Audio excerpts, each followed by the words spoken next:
Welcome back to the Share It All podcast. I'm here, your loving, growing coach, Joy, the growth coach, and I'm back again with a great friend of mine, Will Nicholson. What up? What up? What up?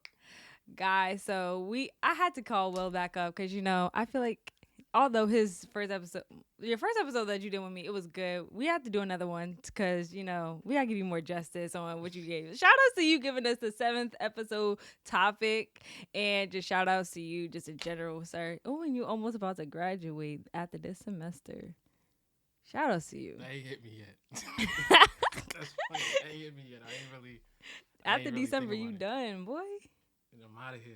At least I'm gonna try to get out of here. As you should. As you should. So today we got an interesting topic. We got two interesting topics for you. So we're gonna talk about Sha'Carri Richardson, and we're gonna have the topic talk about, is our generation entitled? Do they have like this entitled privilege type thing? But before we jump into that topic, I just got a few questions, definitely on mindfulness and things like that. Um so do you feel like you a clout chaser, sir? I wasn't expecting that question at all. Of course. I gotta. Nah, I ain't gonna lie. I feel like yeah, we good. What's your definition before I answer that? Because All right. So I can speak from a girl's perspective. Like a cloud chaser is somebody that really like on social media, they getting all that hype and they feed into it and they like that. And like, or if they like around people in general, they're always like feeding into that energy and that kind of like drives them and stuff like that. So like they're always chasing after, people chasing after them. okay, I wouldn't call myself a clout chaser at all.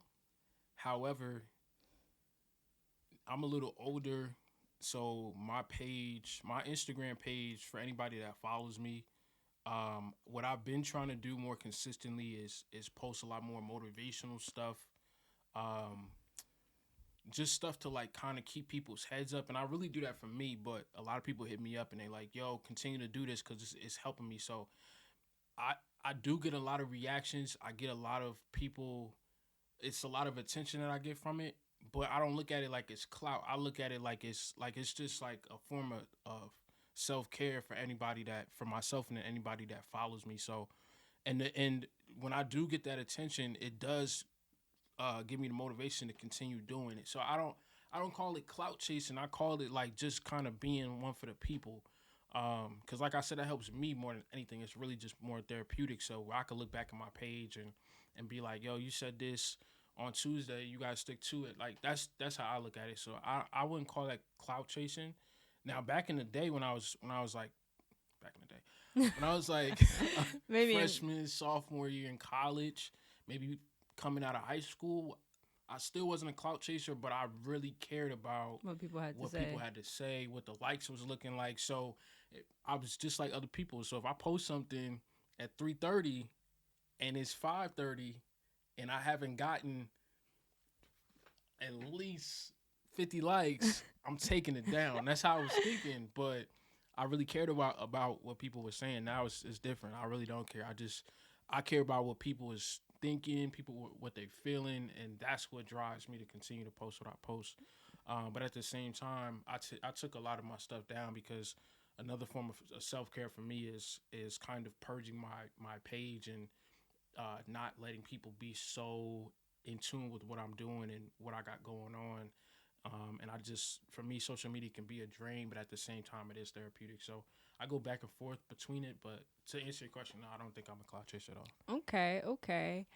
How important is it now that you're saying that? How important is it to you that you stay centered physically, emotionally, spiritually, financially in your life? There's so many different I mean, things, just a general so many consumption. different LOIs.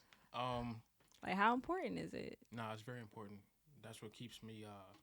That's what keeps me alive. I'll say that.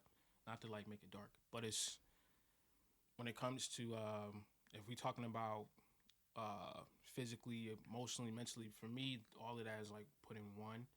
The only thing that I wouldn't put together with that would be like financially, because I'm Yeah. working on that separate, and I'll touch on that in 2 seconds. But with the physical and emotional and spiritual, um, I want to make sure that I'm being active. I want to make sure that I'm I'm present in the moment. Yeah. I don't want to isolate myself too much. So all of that is important because it just kind of keeps me away from feeling depressed, feeling down, anxiety, and stuff like that. So it definitely keeps me alive. In terms of financial, um, the financial aspect keeps me motivated when it comes to school because school, I know school will be a way out for me to, get that salary job that I'm looking for. Yeah. So that, I keep moving with that. And you got a bunch of different talents that can make you money. You just playing games, but continue. Damn. Yeah, I didn't even tell you. That's another compliment. I didn't tell you to. See, I Nope. was supposed to tell you to. I know. I didn't forget. You playing me, all right. All right. Anyways. Nah, you're right. You're right. I wouldn't call it playing. I just don't have that much time. I mean, you in school also, so that's understood. So Yeah. once December's over, I'm waiting for all these things to. I mean, I already started, but the thing is, I'm not telling everybody all my moves. Like, it's a lot of people who they know I went ghost because I'm focusing on what I gotta focus on, but people don't really know what I got cooking. So, I know. Chef Boyardee up in here. you gotta do what you gotta do. But I don't know if that answered your question. But. Oh, it definitely did. How do you practice self-care on a day-to-day basis? It changes every couple of weeks. It depends on my mood. For the most part, I try to listen to music as much as possible. I think music, for me, it just, music could change your mood depending on what you're listening to. That's true. For me, like, it don't matter what I'm listening to. It's going to make me feel better. It's just, like, just the beats and just kind of getting in tune with the sound and what people are talking about. Shout out to Common. I listen to Common all the time. That's my favorite artist. Daniel Caesar. I listen to a lot of slowed and reverb songs. I got a whole playlist for that now. So definitely music. Taking long drives. So I'll go on my car in the navigation. I'll put my address and I'll just take a drive just anywhere. So I don't get lost because it's easy to get lost in North County. So I'll just take a drive anywhere and, I'll be driving around for like 2-3 hours and then, I'll find my way back home. So I think that's self-care for me. Also, like, talking to my parents. I'm an only child, so I can't really talk to no siblings. But talking to my mom, it's my queen. And my dad, talking to him just about sports, school, whatever. So those are my top threes at this point. Okay. I like those answers. I've never heard somebody say they take a 2 to 3 hour drive. I've heard recently people do the meditation one. I've heard people would just sit back and reflect and like close their eyes. So the 2-3 hour drive, you got gas money then. I got something. I've been working hard this summer, so I got something. But that's okay. You got gas money. That means lunch is on you then. Oh, we're gonna get eat. Yeah, we're gonna. I was gonna ask. Yeah, let's go get food. Yeah, so after this, I'm kind of hungry too. So we're gonna get to the nitty gritty of this topic. So I'm excited for one. We came up with this topic together. Actually, weeks back. I don't even know how the conversation started with that. But the topic is, do we live in a self-entitled?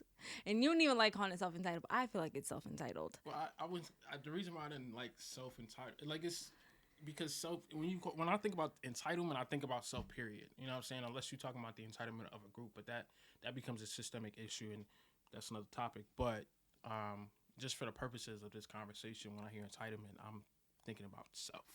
So that's when you say self-entitlement, it's like, all right, you doubling up on self. But it's cool. I get where you're coming from.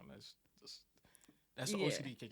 That's just me. For me. So the self-entitled culture. I'm gonna let you speak first. I'm gonna let you speak first. Why I gotta speak first? Because guest. No, I understand that, but I want to see where your head is because that'll determine where I come with my response. So we broke it down because we said female entitlement, the I deserve it now culture, dating and relationships, effects on humanity, and then the last one, which is kind of like a bonus.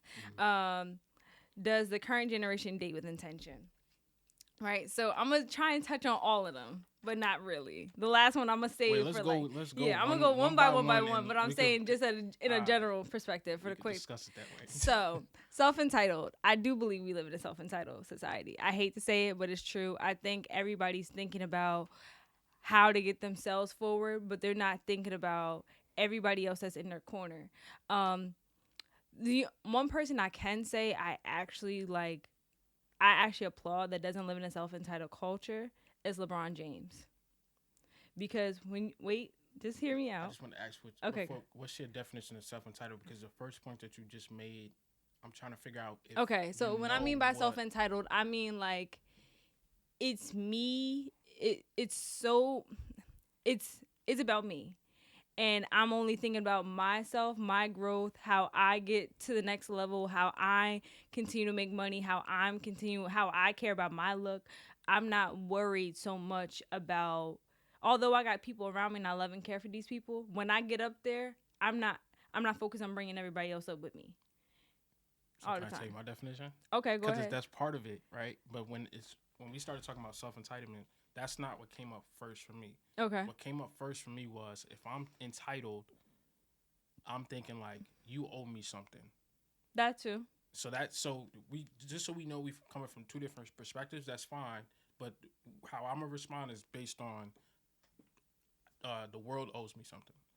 Oh, I believe that one too. I was gonna say that I feel like that Okay. one when it comes to the I deserve it now culture. Okay. All right. Cool. So all right. So, but I'm thinking entitlement. I'm thinking like it's me versus the world. I feel entitled that I can do whatever I want or I can say what I want, and Okay. there's no Yes. repercussions for my actions. True. So that's how I'm thinking. Like, oh, when I get up here, I get to the top. Like, there's, there's just so much that I can do, so much I can say. Don't nobody that knows me that I came up with can tell me anything differently. Okay.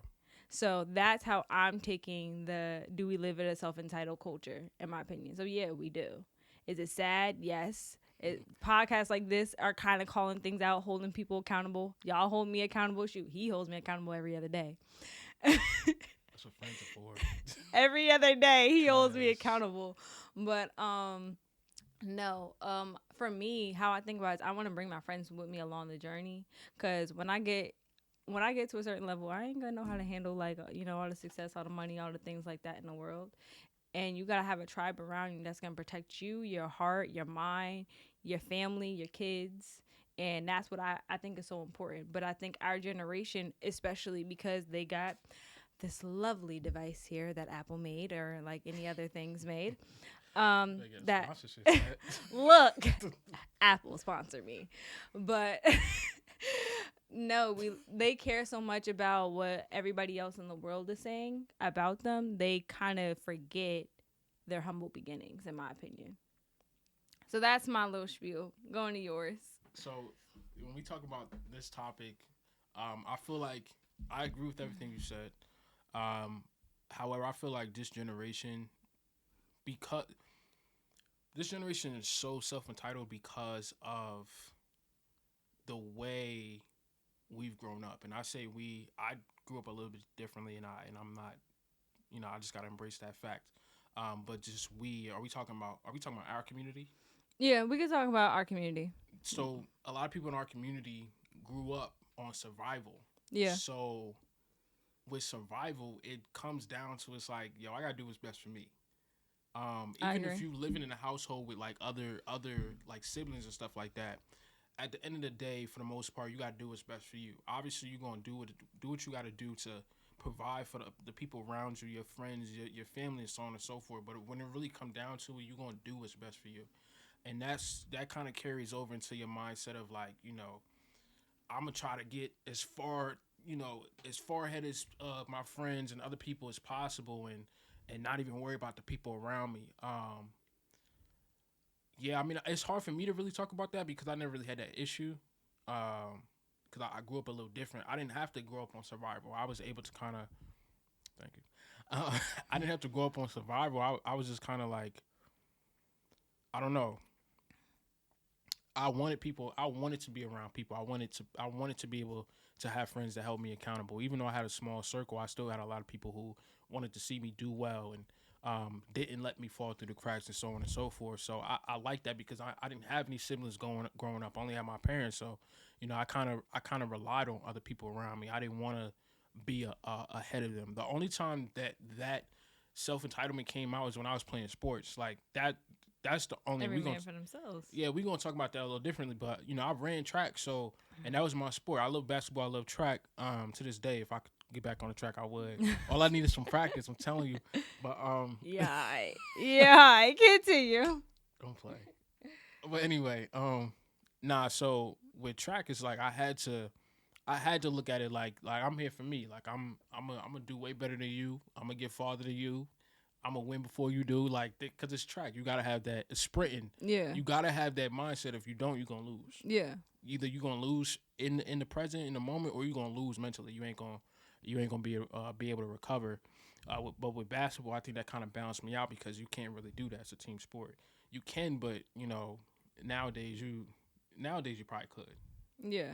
But back when I was playing like AAU and stuff like that, before It was about social the team media aspect. before social media was all over AAU and everybody was just getting like, you go to a game and the cameras is only focusing on one person. Like, it wasn't like that back in the day. Like, Yeah. the whole team mattered, so you couldn't really have that mindset. But yeah, this to kind of ended up like I don't think I ever had that survival mindset where it was like 24/7. That's what I was thinking. But I've been around people who have that type of mentality, and a lot of them aren't where they want it to be because they kind of realize late that you need that village around you. But I mean, it does, the home aspect and how you grew up and who you're around, that plays a big role in Okay. that thinking. I see your point. You see my point. So we on the same path, but just kind of diverges just a tad bit, and it's okay. Because Cool. I mean, That's dialogue. That's good dialogue. of course. So I really want to get into female entitlement because it's gonna lead into dating. Do you feel like females feel like they're entitled to, society now? In what way? It's easy to talk about dating. If you're talking about in general, then you gotta give me an example. All right. From the female perspective. I'm gonna be honest. I feel like we're pretty females like myself, because I'm cute. Don't even disrespect. I wasn't gonna say nothing crazy. Don't even disrespect. I wasn't gonna say nothing crazy. I'm just trying to figure out where you going with this. Pretty females have a sense of entitlement. When it comes to guys either lusting over us, or guys like willing to give us the world and we don't have to work for it, or just sometimes honestly I feel like in the workplace. Okay. I feel like if you're pretty and you're cute and whatnot, you can go on as many dates and never have to be interested in the guy, and like never have to speak to him ever again. I mean, it's kind of true. Have I ever done it? I've done it once. However, there's a particular reason. But yeah, like I think there's such a thing as female entitlement, and I do kind of see why a lot of men are starting to have backlash on women in general, because women feel like they don't owe men an explanation for what they do or how they act. Actions. Yeah, and like I'm be honest, no females in our community are kind of like holding us accountable and saying like what you're doing is kind of messed up and like the behavior needs to stop. So that's just personally my opinion. And there's a way to stop it. There's a lot of ways. Yeah, like if a lot of women start holding it like one another accountable. It's deeper than that though. That too. It's a systemic thing if you really want me to be honest. Deeper than that. Well, no, obviously you can't get no deeper than the system, but it's from a male perspective, like it's not even deeper. It's just like there's a way that a lot of people ain't thinking about it. Okay, so please let me know. From a male perspective. Fellas. Okay. Let's get their voice. Y'all gotta stop feeding into that. That's the problem. Is a lot of dudes like our actions. Women are only gonna do as much as they're allowed to do. That's true. That's the problem. So if you're strong in who you are as a man, do not feed into that. If you feed into her being entitled, she pretty, so I'm gonna give her the world. But can I say a little thing? I don't mean to cut you off. I'm gonna say something that Kevin Samuel says or anything like that. The Godfather. How many men out here are really getting WAP? Let's really be honest. So the men that are not getting whopped like that, they gonna feed into us because they want this attention. Tell me I'm lying. Tell me I'm lying. Because I promise you I can go into my DMs right now. Nah. I don't.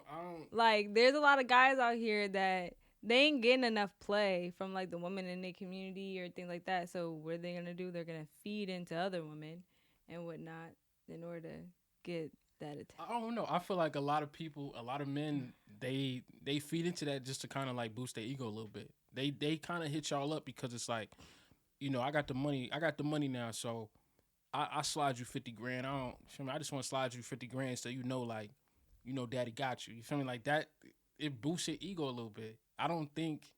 Or they're just hungry for attention because maybe the women that they wanted from years ago, from whenever they were younger up to even now, still ain't giving them no play. Do you know how hard it is? At that point, it's like you just a sad dude. You feel me? Like, I mean, most men probably are going through. I think it's like 25, 20. I think it's like a 25. It's a percentile thing. I think it's a 25 what you talking about, 25 what I'm talking about, and 20 other 50 is like. It's. Is there a lost cause? No. No. Like, there's. That's why I said it's deeper. Like, there's a 25. There's 4 quadrants: 25, 25, 25, 25. 25 of men that are doing what you saying. 25 men doing what I'm saying because I just forgot everything. I'm trying to remember it. And then there's 25 of men who don't care. Like, they don't care. They ain't really hitting. They don't feed into that. And then that's because they've probably got to a point where women just really have repulsed them at times. Or sometimes they're either very work driven or things like that. But there's a lot of men out there that they've tried for so many years.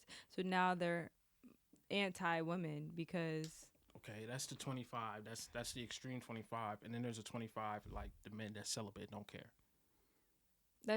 I think it's smaller than 25. The men that celibate? Yeah. I think it's definitely it'd probably smaller. Go down to 22. No. You feel what I'm saying? It probably goes down to like but no, 10. The reason why that number for you might be coming up is because it's not a whole bunch of dudes that are going to be out here like, oh yeah, I'm celibate because of the way people view that word or that terminology. They're gonna be like, what? Like, oh, you don't want none, or like, what? That made no sense. Or you like super holy. Like, it's a lot of people not gonna just come out and be like, yeah, like I'm celibate, but I think it's way more than 10%. Way more than 10%. Way more than 10%. You're bugging. Right. You're 100% bugging. It's 10%. First of all, unless you're on a 10%, we don't know the statistics. I'm just telling you, there's a lot of dudes. I know a lot of dudes personally that's they legit celibate or they just wait until marriage. They don't. Okay, that's different. But they still are paying attention into. They're still playing into like the attention of women. No. What do you mean pay? If you look, I'm a man, right? I just don't. I'm not going not. Let me. If I'm not in a relationship or I'm not talking to somebody, then I'm gonna do what I want to do. But if I'm go ahead. I'm telling you. I forgot my point. Because you're not sitting from the woman's perspective. You're not seeing from the man's perspective. I have had men that are in different countries from the United States of America. But a lot of those dudes ain't even real. They just bots. You feel what I'm saying? Like, y'all see, y'all.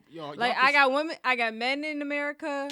I'm gonna be honest, I got women in America that like me, and if you do, hi. But that's everybody. But though. just That's in men general too, though. Man, we get the same thing. It's different.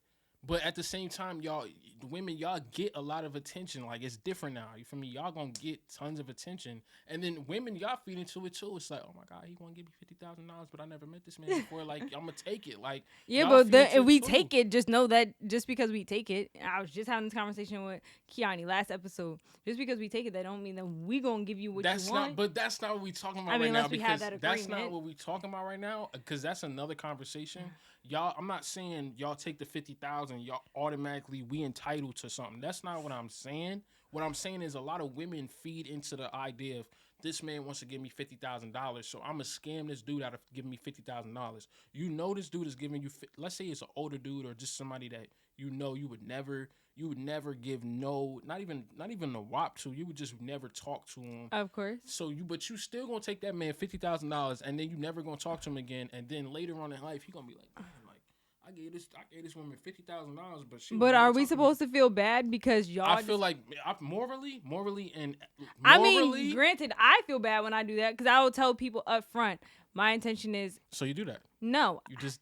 No, I'm saying I've never done it. I've only went on one date and never texted the person back. I'm not talking about dates. But I'm talking about I've never taken money. I've never taken clothes. I've never taken. But there's women out here that do that, and I understand that. And will take but it. I'm saying, if you do that, I mean, personally, I don't feel bad, and I do and I don't feel bad. The reason why I say I don't feel bad is because you should know. A woman is going to know. Based off her, if you study body language, right? A woman will tell you if she's interested in you. But if she'll tell you with her eyes. I don't know that. She'll tell you with the amount of time. Like, no. Let me explain something. Let me explain. Okay, wait, sir. You expect men to be mind readers like men? We're not mind readers, but you can tell. No, men can't. Men, we don't pay attention to that. Some people do because we got all the time in the world to do that, but most men ain't. They not gonna be sitting on their phone like, she texts me 10 times. That means she like. Ain't nobody looking at that because a lot of times that changes. Like every year is different. You know what I'm saying? Even so, it got to a point now where it's nothing against. I respect it, but like I had a conversation with some of my students and I didn't know this 2 years ago, but I had a conversation with some of my students when it came to like. Their interactions with men in the workforce and at their jobs or whatever, and they were like, look, we don't like when men say, hey, smile. Or they be like, oh, you should smile. Me personally, like, that was like, it wasn't like shocking to me or anything. It was just like 2 or 3 years ago, I don't think people would have had a problem with it. But now it's changed because like the culture is changing. People are starting to look at things differently. So in terms of like us understanding your body language or the way you communicate, and we supposed to know everything. Like it's almost like y'all got a handbook. Like men are not sitting down reading no handbook for y'all because it's just too much. We don't care about all that. We really don't. Some men do, but it depends on how. Like if we really trying to get to know you, if we think you the one, we're gonna read the handbook 10 times over because we want to make sure that I'm for this woman. I want this woman in my life. I'm going to make sure that I know everything about this woman, hand and front, back and front. Like, I'm going to know everything about this person, so I'm going to read the handbook. But for the most part, you ain't going to find nobody trying to figure out, oh, this is what she means by that. Like, that's not, even women don't do that for men. So why would we, like... Okay, but I see what you're saying, like, when you're speaking from, like that person, but I'm talking about in a general sense. Like, what I mean... is that if a woman is giving you her time and energy, but she's trying to put a dollar amount automatically into it within the first... Corny. Yeah, like the first 5, 10, 20, 30 text messages, or like, oh, if you see me, like if we're going to go out to a date, know that we're going to a steakhouse or we're going to Mario... Well, I'm not even going to say it. Huh? Unless I got the means. But I'm saying, but like at the end of the day, if they're trying to put a very pricey dollar amount on like you meeting them or you being involved with them or things like that, that should just be an automatic red flag. Like, so she clearly feels like I owe her for her time. But that's not. That's different. Most men, we get that part. But I hate to say it, there are some men that will simp to it. Yeah, but there's some men that'll sit, like they got all the money in the world and they can do that, but they'll still won't get no play. Like they just doing that because they trying to see eventually somebody gonna bite, and they be like, yo, if I do this 50 times after years, somebody gonna bite. Like that's just okay. So that means you don't have any type of game. Exactly, but those. So it's y'all fault that y'all don't have game. Not you in particular, but I'm saying men in general. Look, I'm just ain't no men in general. It's a certain population of men. It ain't men in general. Like let's not generalize all men because that's not all men. That's a. I want to say that's a small population because there ain't no small population. That's a big population of dudes who just simp for women. And And that's fine, yo. If you want to simp for women, that's fine. But I'm not first date, and that's another comment. If you want to talk about that, first date shouldn't be like something extravagant, because for me personally, like my one of my love languages is the besides the top two, which is physical touch and words of affirmation. I like to like give gifts. I like to like be romantic in that way, be very creative. The last thing I want to do is the first date do something that's so extravagant to where when we get so like super deep into the relationship, now I can't compete with the first thing I did. So after the first thing, if like Michael B. Jordan, right? I know he got the money, so this is the different conversation. But let's say Michael B. Jordan wasn't Michael B. Jordan, he was Michael C. Jordan, right?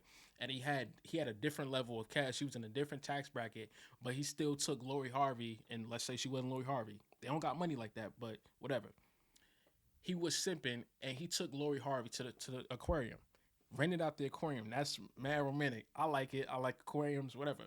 But after that, if he don't really have the money to continuously do stuff like that, about the second year they together, they know this is probably the one for me. Like She gonna be looking like you she gonna started be like, off on you one. gave me an aquarium. Now you gotta rent out half the ocean for me. Like you can't go above and beyond what you did the first time. So for me, it's like I'm not gonna simp for women. Like we're gonna have a budget.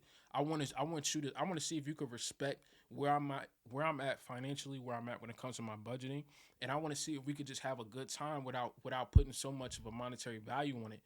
If we can do that, great. I'm not saying I'm gonna take you to McDonald's or something like that, like, because that ain't me. I wanna eat good, but I mean let's go. Like I might drive up to like I might to be romantic. I might say, all right, let's go to the city. Let's go to a soul food restaurant out here in the city. Let's go listen to live music. And you might spend like $50, $60, something like that. But it's the romantic side of it. It's like I can do something similar like that later on, but I could make it bigger. But that's because I started off and smaller. You know what I'm saying? But if But you most simping on that, men, I'm sorry to say, I agree with you. Most men feel like they have to start big in because order of to the keep. generation, Of course, because I mean, this lovely device has destroyed the generation thinking that this is all like we care about. Well, most women actually care about always putting everything on social media. I'm gonna be honest. Most women like the date, the time, they eat, whatever they do. I'm not gonna lie. I don't, but yeah, I don't think that's smart. but I mean that's just them. I But think keep it for personally, yourself.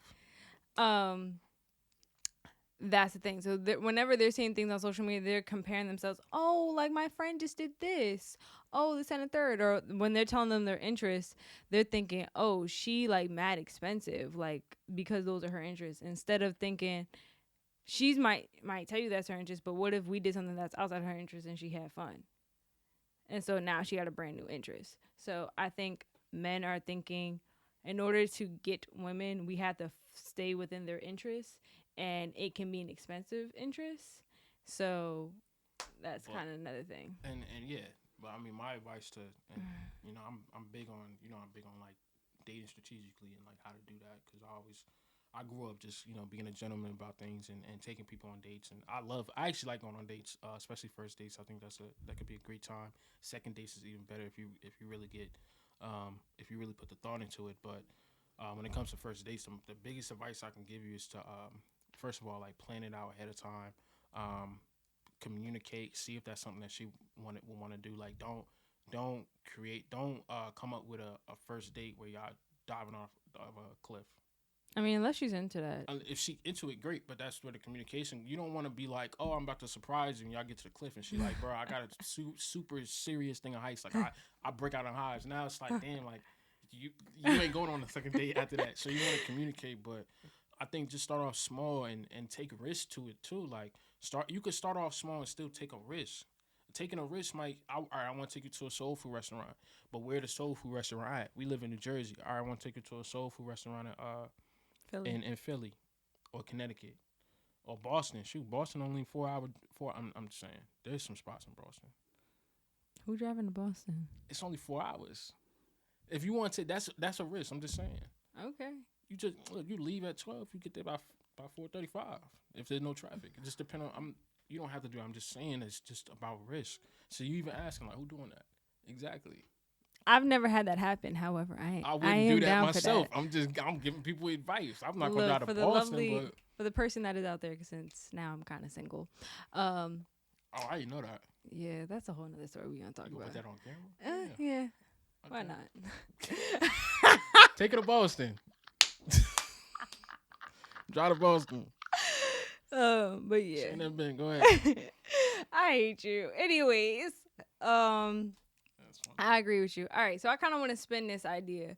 Since we're still talking about female entitlement, why do you feel like females believe the world as a whole owes them something? Because that's what the world does. The world been giving, and the world gives men things too. But the world, because I don't want to make it seem like it's like women are the issue, because it's not. There's, I think men, we got our own issues. But the world, just like you said before, like there's a lot of things that like a pretty girl can get, that like crazy things. You know what I'm saying? You can get out of a ticket if you I really have. fine. I have. It depends on you. 'Cause I've seen some videos of cops is like, I don't care. I'm happily married. But it depends. Like there's a lot of things that women can do that a man can't do. So when you get somebody, or that you get the universe, and they tell you no, and you're not used to that. You know, that can make you respond a certain type of way.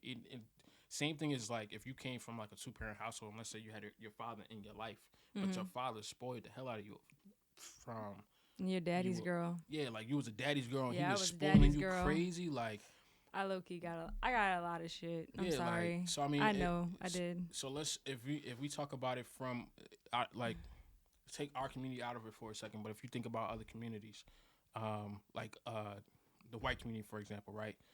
Most of the daughters, most of the white girls that have fathers in their life, majority of them have that. Like, it's a lot of spoiling going on because they have the means to do that. But let somebody say no to them. So all hell breaks loose. Yeah, that's not everybody. That's just some that I know. It's like, yo, like, you know, nobody ever said no. So I mean, that comes down to like how you parent into. Like, so I really, anybody knows me, like I want girls in the future. Like, I'm gonna spoil my girls. Don't get me wrong, but like I'm not gonna they're not gonna get to a point where everything is a yes. Because I don't want them to get to a point where it's like, oh, like the world owe me nothing, because it don't. You know, I want them to know like there's the reality of it. Like the world might give you a lot, but when it comes to when somebody says no, or you just won't be able to get everything, I don't want you to start throwing a tantrum, and then people are looking at you like, oh, she's not who I thought she was. I don't want that to be the image that you portray, and then also it's like you would be my daughter too. I don't. That's gonna come back to me and how I parent. So yeah. I agree. Although I grew up as an only child, I do have 4 siblings, so let me put that out there. So, on my dad's side, I do agree with you, and the reason why, although I was a daddy's girl, and when not until my dad died when I was 12, growing up in a like my mom was my rock, my mom and my dad at one point, I felt like I was entitled as a kid. And the world, when I got to college, had to humble me. College different. College humbled I don't me. know how it is now, but Like, when I mean, like, for one, I used to be able to get away with a lot of things in middle school and high school because it depended on the teacher and if I was cool with them and whatnot. And also, like, I've just always been that kid that can always talk myself in and out of trouble. The older you get, it don't work that way. it definitely don't. It don't, because something is going to knock you on your ass and really humble you. And when I got a few of those lessons in life, I said, oh, so this isn't, I'm not even going to say my address, but this ain't so-and-so, New Jersey. Like, this ain't it. So I can't always feel like I'm entitled to everything. Right. So I had to kind of get that hard lesson. And am I proud of it? We'll see. But yeah, I think at a certain age or a certain point, you're going to kind of get to a place where it's like that self-entitlement that you have, even for women like myself, you're going to realize how negative it is and how like unimportant it is. Right. Because you're going to want somebody to start holding you accountable. You're going to want to start thinking differently, because it'll start showing in your friends, your family, if you got kids, and just you'll kind of, I don't want to say disgust people. What's another word? You'll repulse people a little bit. Put them off. Yeah, They like won't be around you. yeah. I got to a certain point when I was younger. A lot of people were repulsed by my actions because they're like, "Why do you act like this?" And then like it humbled me, and I was like, "Oh, I had to kind of stop." Yeah. So I'm not as entitled. Don't get me wrong. Like I know I got pretty privilege. I don't use it always to my advantage. I probably do use it to get out a ticket. So if there's a cop watching, I'm so sorry. Sorry. Once again, that's not like. I'm sorry, that's but I mean, I don't want to pay, $300, $400, $500 if I don't have to, or $40. I'm not trying to. I really don't want to. But other than that, I ain't gonna get into it. but other than that, yeah. Let's switch the topic really quickly. Just to shake it up, that I deserve it now culture. That goes for men and women. What's your view on that? I deserve it now. Are we talking about relationships? No, just in general. I mean, that's just that instant gratification thing. It's like there's so many different topics with that. There's so many different ways you could think about it. The first thing that comes up for me is like there's a few things. So you could think about it from like a sex perspective.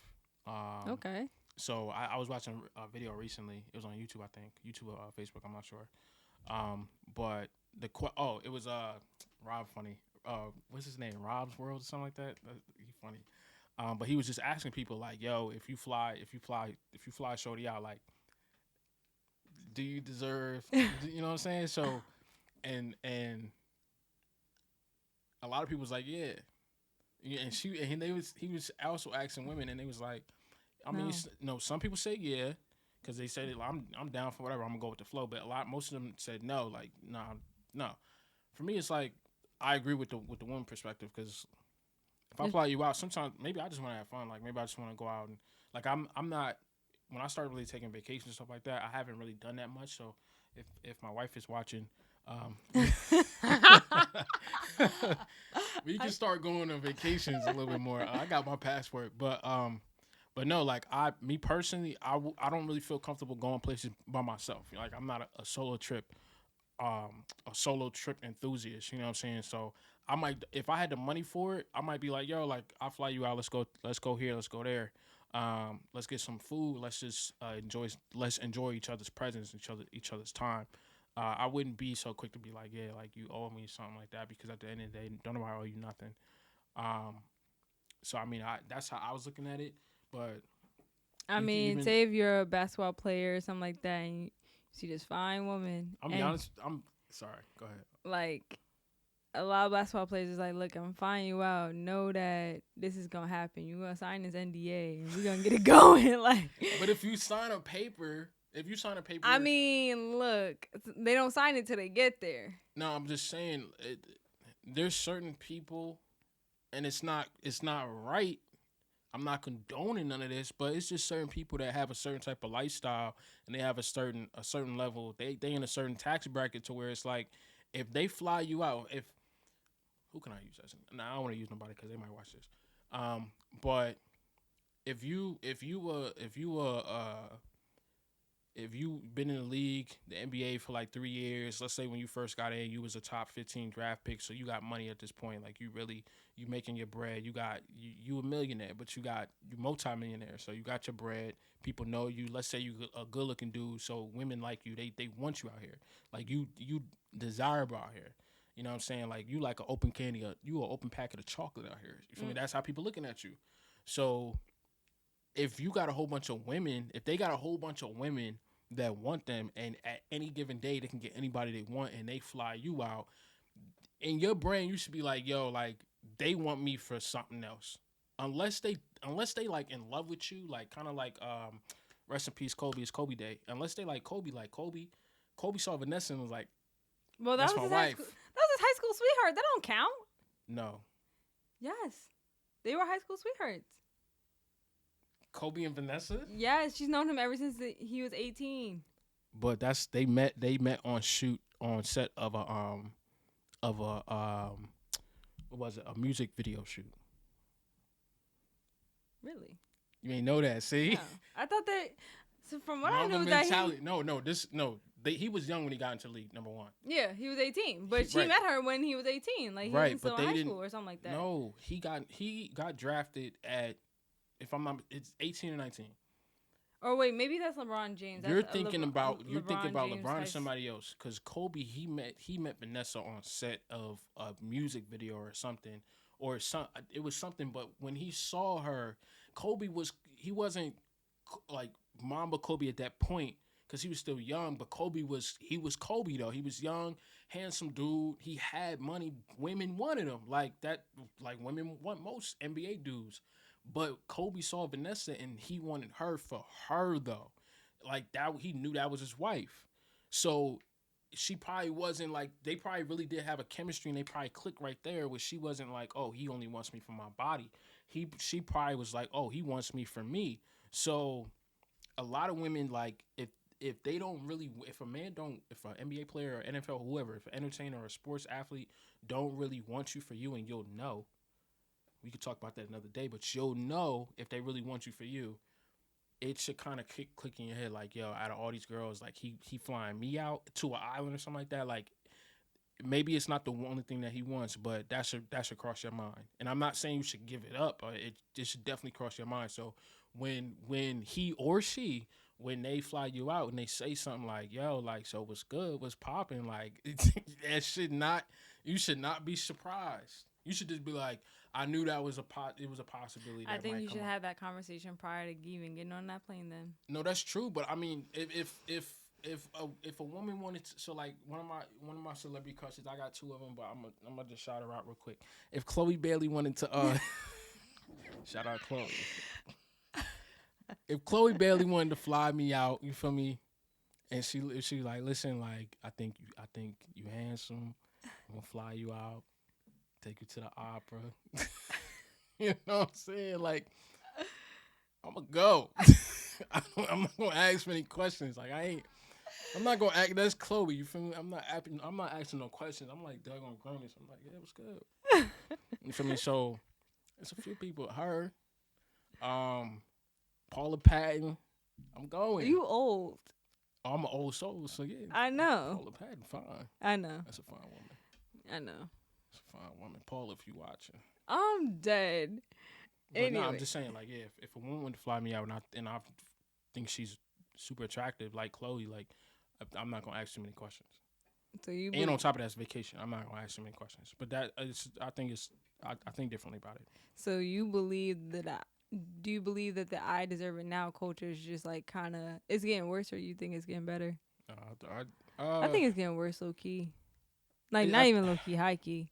I think it's getting worse, but I think slightly it 4X. could get better. I think 4X also kind of made it worse in the black community. Personally, I think a lot of things made that's it one worse. of the things. That's one of the. I wouldn't music put videos, it all on them. No, I'm not saying put it all. I think it made it worse. I think music videos, because everybody thinks that they can make it. Music industry. Yeah, they made it so bad to the point that everybody thinks they can make it out in 2-3 years. They can have like rappers can get money, all this. And but to be honest with you, you can. So even I was watching the interview. I forgot to do his name. Anyway, it was a Redman interview, and Redman was basically saying, like, at this day and age, like with this new hip hop era, like, I can get my grandmother on the track and she say a few things and everybody gonna be like, yo, you heard that new grandma track? That was hot. Like, and next thing you know, she blew up. She gonna get a deal and she gonna start making bread. Like, and so he was saying he had a problem with the new era because it's like nobody's working hard for it. Yeah, the work ethic is not there. So when you actually see the real artists who are really putting in the work and their work ethic is on 100 and they're not getting the level of support that they need to get, that's what the issue is. So, like, shout out my boy Justin, right? My boy Justin is my best friend, is my brother. Like, he been putting out consistent work. Like, he got like 3 or 4 albums out. He about to drop a new album soon.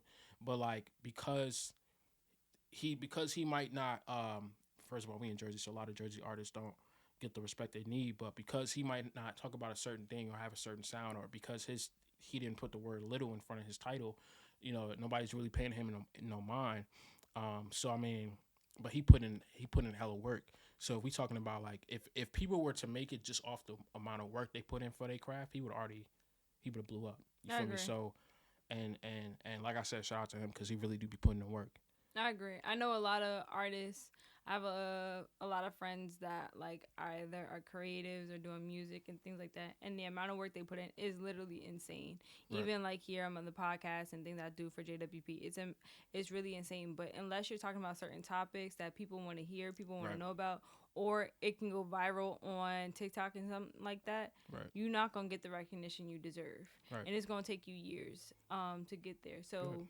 For certain artists that are like that, I think they have to step outside the box and realize they can't live in the I deserve it now culture, because if they do, it actually will infringe their craft. Right. And God. oh no, I was just saying, like, if it infringes their craft, they're kind of going to be unmotivated, and unfortunately, they're going to give up. And they can be so talented. Like, I see one thing that really bothers me is when I see a lot of people that are not talented blowing up and getting like $1 million deals. Like, and I that, respect the dude. You know, I mean, I respect their hustle, but I guess really ain't hustle I either. respect the hustle, but then it's like, then what are you going to do with the money? And then they do frivolous things with the money that's not really giving either back to their community, not Right. making generational wealth for, like, you know, Right. their family. They're just blowing it on clothes, cars, Right. and drugs or anything like that. And that's where it frustrates me, because it's just like, what are you telling our culture is okay? Right. And it's funny that we talking about that because I just had a conversation with my mom yesterday. Like I said, that's my queen. We always having conversations. We always talking, and I was talking about like just the fact of like, let's say, because you know I make music and you know I'm getting into like I'm getting back into the writing game and in terms of like writing books and stuff like that. Like I really stay tuned.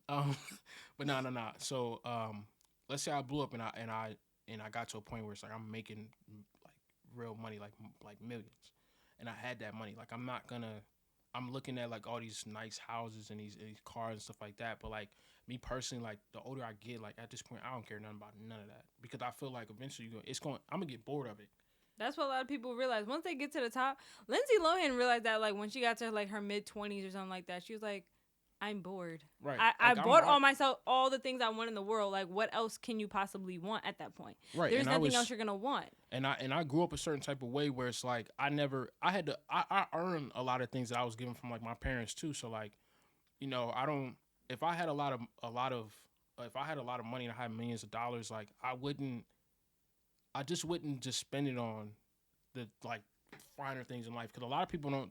To me, the finer things in life is like I'm good. Yeah, experiences. Like I'm good with a just if I had millions of dollars, like I'm not gonna go out here and buy a huge mansion. Because first of all, I'm gonna get bored, and I don't need that if I'm not with my family. Like, give me an apartment, give me a nice 1-bedroom 1-bath apartment, in a nice city. I might go out and get me a nice little truck or a nice little car or something like that, just for me. That like just a toy I could have.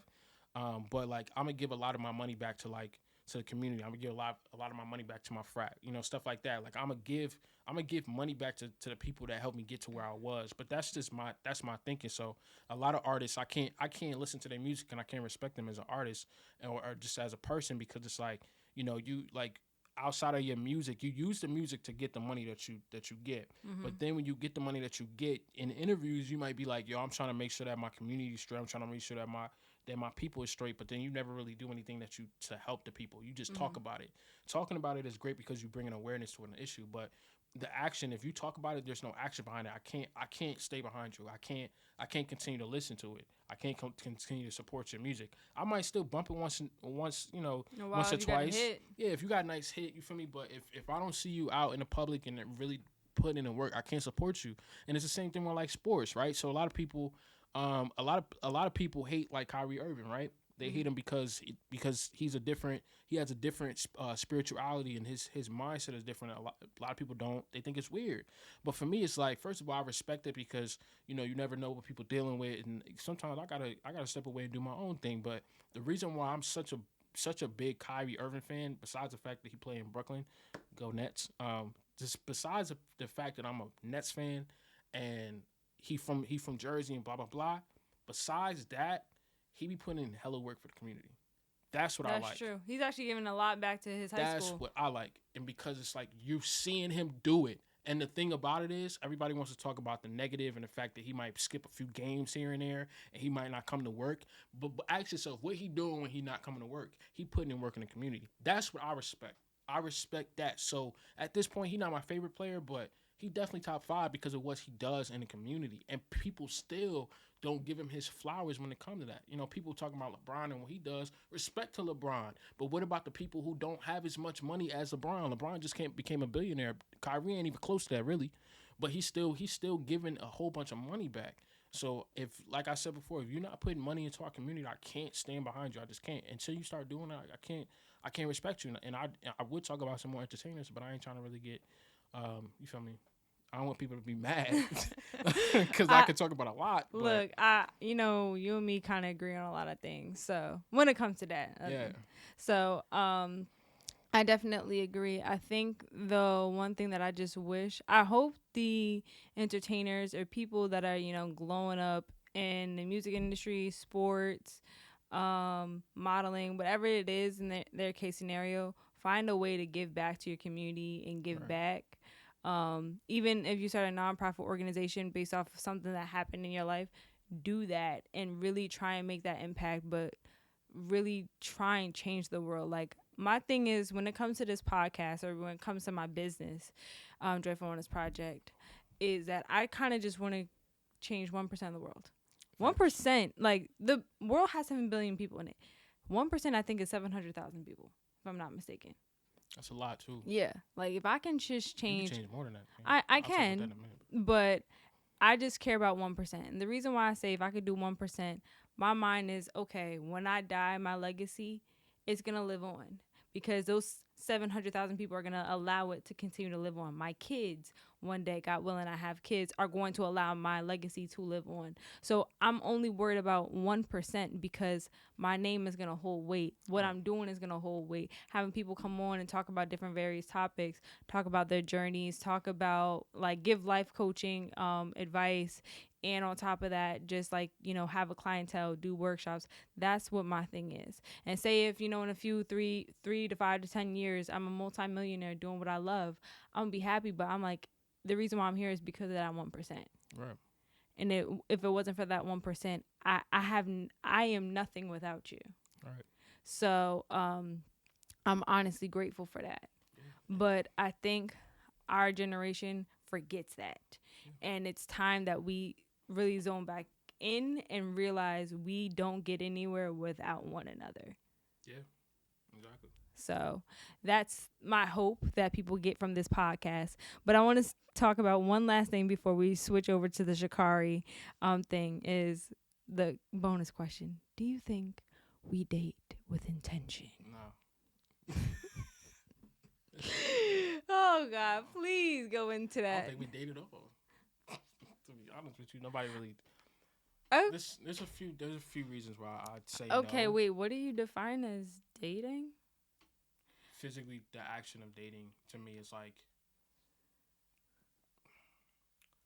strategically coming up with a plan, whether that's writing it down, putting it in your phone, saying, okay, I want to go here, I want to take her or take him here, because ladies, you should ask men on dates too. That's not a problem. I like that personally. I want to take this person here.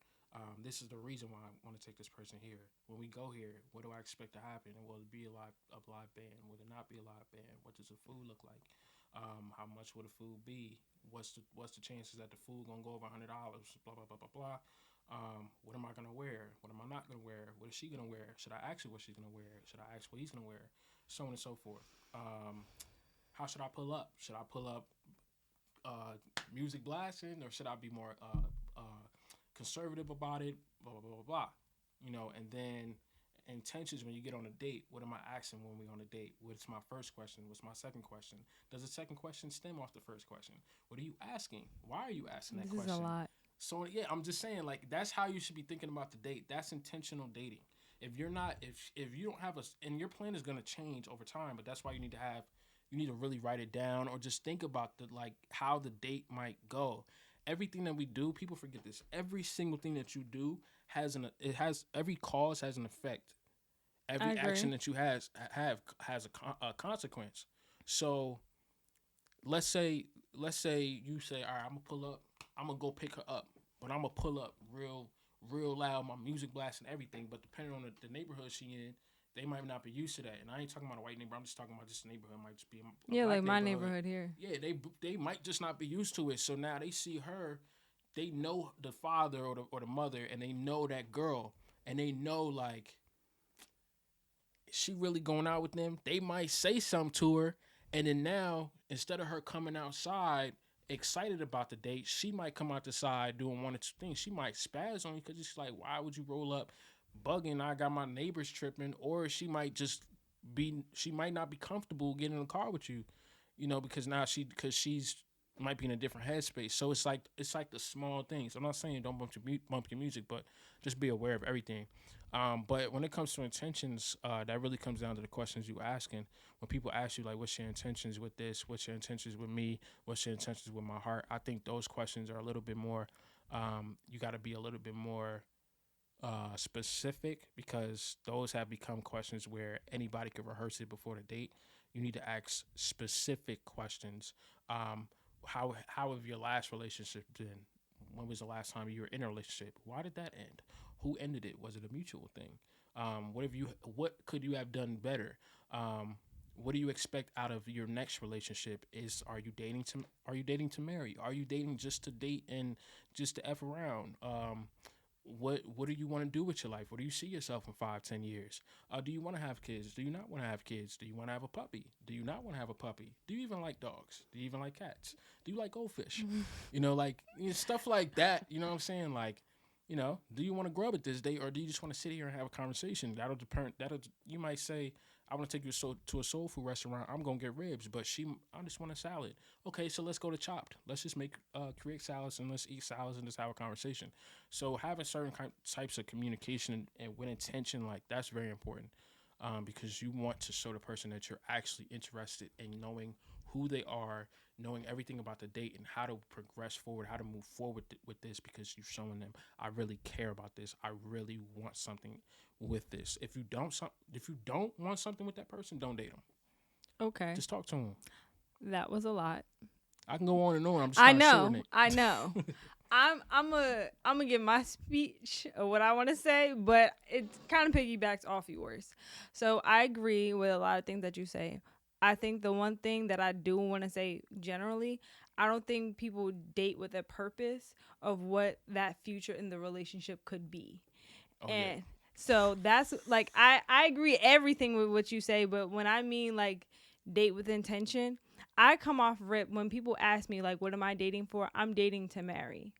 I don't date to play around. I don't date Shoot to your wife if you listen to me too. But people know that. People ask me all the time. like I don't date just to have fun. Like I've never been like a girl that likes the one night stands. I've never been like the girls that are like, "Oh, I'm here for a good time but a short time." Like I'm not. I hate that. Take that off your Tinder bio. Like I've never been that type of girl. Like I mean, for one, I live a slightly sheltered life. Like we're gonna be a little honest. But like my mom raised me to be like, whatever you do, know there is a consequence. Know that you're a reflection of me, and like the majority of the people that I've ever been with is I was in a relationship. Wow. So I've always thought about long term. And now that I'll be 24 October 8th. Stop. Now that I'll be 24 October 8th, I'm thinking about marriage. I'm thinking about kids. Like I've recently been telling like my friends or like people just in general, I'm like, damn, I really want to be married. Like I like the next few years, like I want to like be able to go on vacations. Like this is either I don't know if I'm gonna have a husband. I don't know if I'm gonna have a wife. I don't know who it is. I don't know who it is, but whoever you're out there, a few years from now, go ahead. So my boy Jarrell was at Montclair. Everybody knows Jarrell, King of the Dougie. That's my guy. Jarrell he put something up on social media, something like "Oh, I'm just talking to my wife" or something like that. Oh, and don't mind me, I'm practicing. So for me personally, like, yo, I always be practicing this. Like, I'll be like, yo, nah, like, I can't go out today because I'm hanging out with my wife tonight. I can't wait to say that because I want to say that. Like, I want to be like, nah, like, I can't go out for drinks, man. Me and the wife having date night tonight. Like, you know what I'm saying? Like, I don't know about other people. I don't know. That's just me. For me, that's how I grew up. I Both mean, my parents was they've married. been married since the day you was born. Yeah, Even like before that. even before that. So, but like I just grew up as a and I think that came over time. Like I wasn't always a romantic person because I just had a means I was young. But like now that I'm older, like I'm big on romance. Like I want to be able to say that and like with pride and be like, nah, I don't like you. I don't want you. You know, I got a wife. Facts. Look my ring. Like I want to be able to say that. So like, you know the song "Good Man" by Neo. Like that's like I gotta play that song for you. But like, trash. we're not gonna get into anyways. Yo, he ain't the same. No. Anyways. He a good actor though. Anyways, like I was saying before, I got really cut off with a indiscreet comment. I really I look forward to in a few years just be like, I really love my husband, or I really love my wife, and whatnot. Like I'm gonna look forward to that. And then like recently, I work with kids. I work with a lot of kids with disabilities, and just in general, I've been working in schools for a few years now. Like I see all these kids, and it's like I just want a little mini me. Like I want a son. Like I just want a cute little son that has, beautiful eyes like me, like if he gets green eyes like my brother, he has light hazel olive eyes like me and my dad and my other brother, like I'm cool with that. Like, or a daughter. That's all I don't care what she look like. I ain't worried about daughters now because I don't know if I got the patience and the heart, but I feel like most women say that about. No, a mini joy, a mini joy. That is a path. No, I'm just saying for me, a mini me, it's a path. I just know I just know like how I would be as a father, and I feel like I would have a lot more fun with the daughter because I'm like I said, I'm big on romance, so but I want to be able to show my daughter what love looks like, and love is different nowadays. So I don't want to say what love looks like from a man because she might grow up wanting something different, or wanting to be with somebody different. But I want her to see what love looks like. Period. So I want to be able to go on like daddy daughter dates with her when she's like 3 or 4 and be like, hey, we're gonna dress up, she do the hair, and then we in the living room, but I got candles out or whatever. Mm-hmm. And I want to be able to like grow. And she see the love and that you and your wife. She sees wife. that, you know what I'm saying? So, and I'm giving her gifts. Like on Valentine's Day, she gonna get a gift too. My wife gonna get whatever she get, but I'm gonna make sure that my daughter, my baby girl, is getting a gift as well.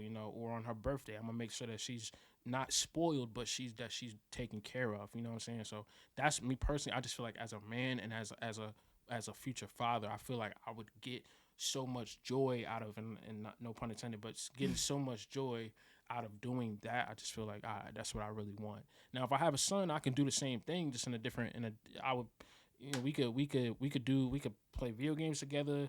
Like I'm gonna do all that.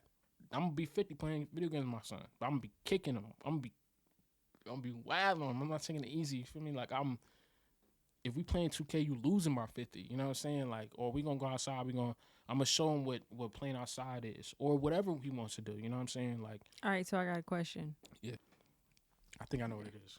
Did your dad whoop you in 2K then? Nah, we don't play video games so much. Okay, but I mean, I raced your dad about 2 months ago. Yeah, I want him to know I whooped his behind. Anyway, day. Huh? It was a bad day. She wouldn't do that normal day. Okay. Are you kidding me? She thinks she does. Are you kidding me? She ain't raced me though. She ain't want to smoke though. Anyways, I wish I had that video, but the point is, like, what do you? You 50. I'm 24. What's good? I mean, he was talking a lot of smack for like the past 2 years, but that's what's the point is. What do you and your dad do? Like, how does your dad show you romance? Like, how did your dad show your mom? Look that way. It's because that's my father. So how did your dad show your mom romance? Oh, okay. To like make you be like, I want to be romantic to my wife. I mean, I know what he did for his 25th anniversary. Yeah, with your dad, but yeah, like, so my dad, growing up, it's not like he didn't. My dad grew up in the projects, and he didn't really grow up in a 2-parent household where it's like he was seen on a normal basis, like the romance from one parent to the next, or from a wife to a husband, or from a husband to a wife. He didn't grow up seeing that. So like he's not perfect, ain't nobody, and that I don't expect him to be perfect. My mom don't expect him to be perfect, but he tries super hard. He does a lot. So like he'll surprise her on like going to her favorite restaurants. Like he pay attention. That's the one thing my dad would pay attention. So if you say something, Oh yeah, for I know me that too, for a fact. like so if I say something, or my mom is like, "Yo, I like this ring right here," or "I like this piece of fabric." She might say that on a Tuesday in 2008, and he might remember that 3-4 years later, but he might see like the updated version of it and might get my mom that. And Yeah, she because that's what he even did for the car for Valentine's Day. yeah, even she might forget like, oh, I forgot and see that's what I got from my dad too. Like I'm the same way. So the action of like just being romantic and that I took from one of the things I took from my dad is like being around my mom. We could be walking in a store, just a random day one year, or just a random day in early the year. Let's say before birthday. Birthday's coming up soon, so let's say it's January, February, and she says, "I like that necklace." Like I'll remember it. So when her birthday come up or any type of holiday come up, like I'll get her that, and she'll be like, "Well, you remembered?" Like, yeah, because I've watched my dad do that for years. So it's like I know that my mom likes small surprises like that. She's not big like on super big surprises, but she likes surprises. But then at the same time, what I learned from my parents is like pay attention to the small things, like and be creative. My parents like creativity, so and I'm their kid, so they know I'm very creative. So even from my dad or my mom, like I'll I think every year in my mom's card, I always make a different poem every year.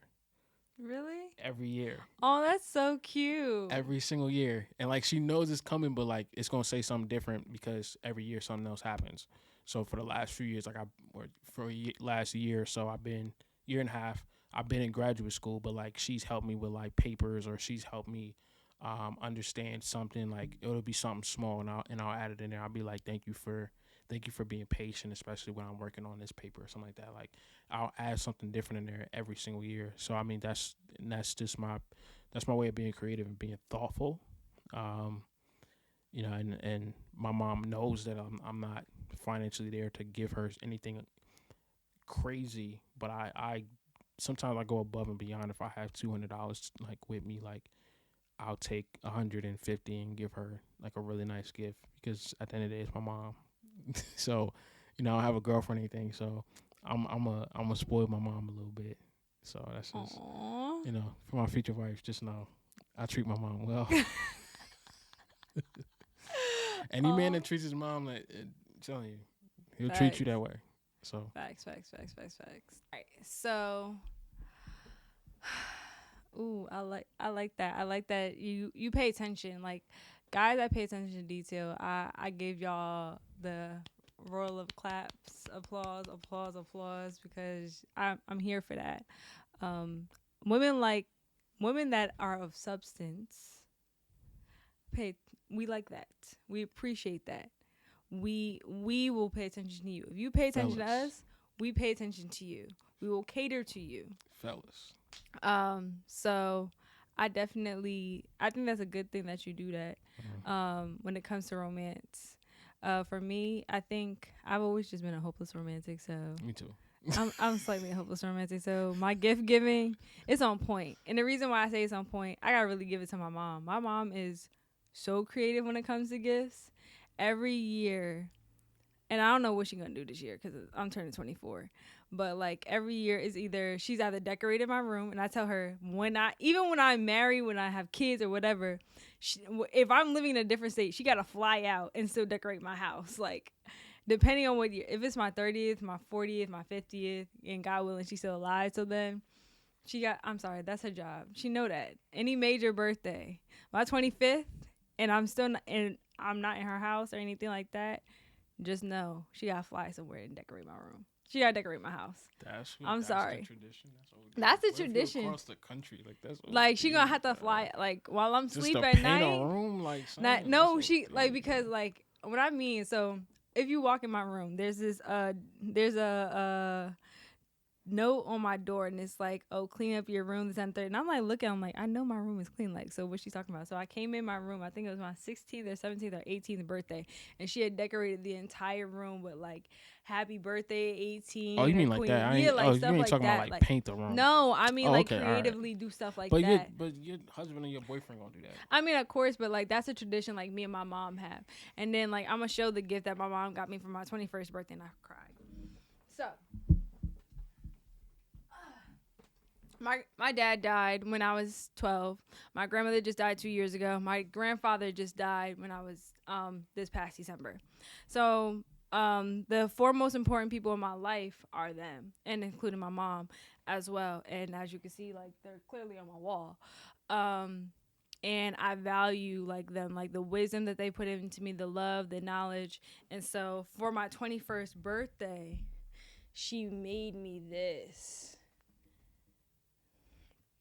And when I tell you, I gotta show it. I'm gonna take a picture of it and I'm gonna put it in. Like it's a blanket, so y'all can see. Like my dad is right here, my grandfather and me are down here, my mom and me are right here, and my grandmother and me are right here. So like when I mean like I cried for like an hour straight, like in her room, she's like, "I want you to open this gift first." Like that's something that holds weight. Like any Christmas, any birthday, granted, and even Valentine's Day. Granted, my mom has never like forgotten on Valentine's Day. I don't even think maybe this year. I don't think she did. I think she got me like a card or something.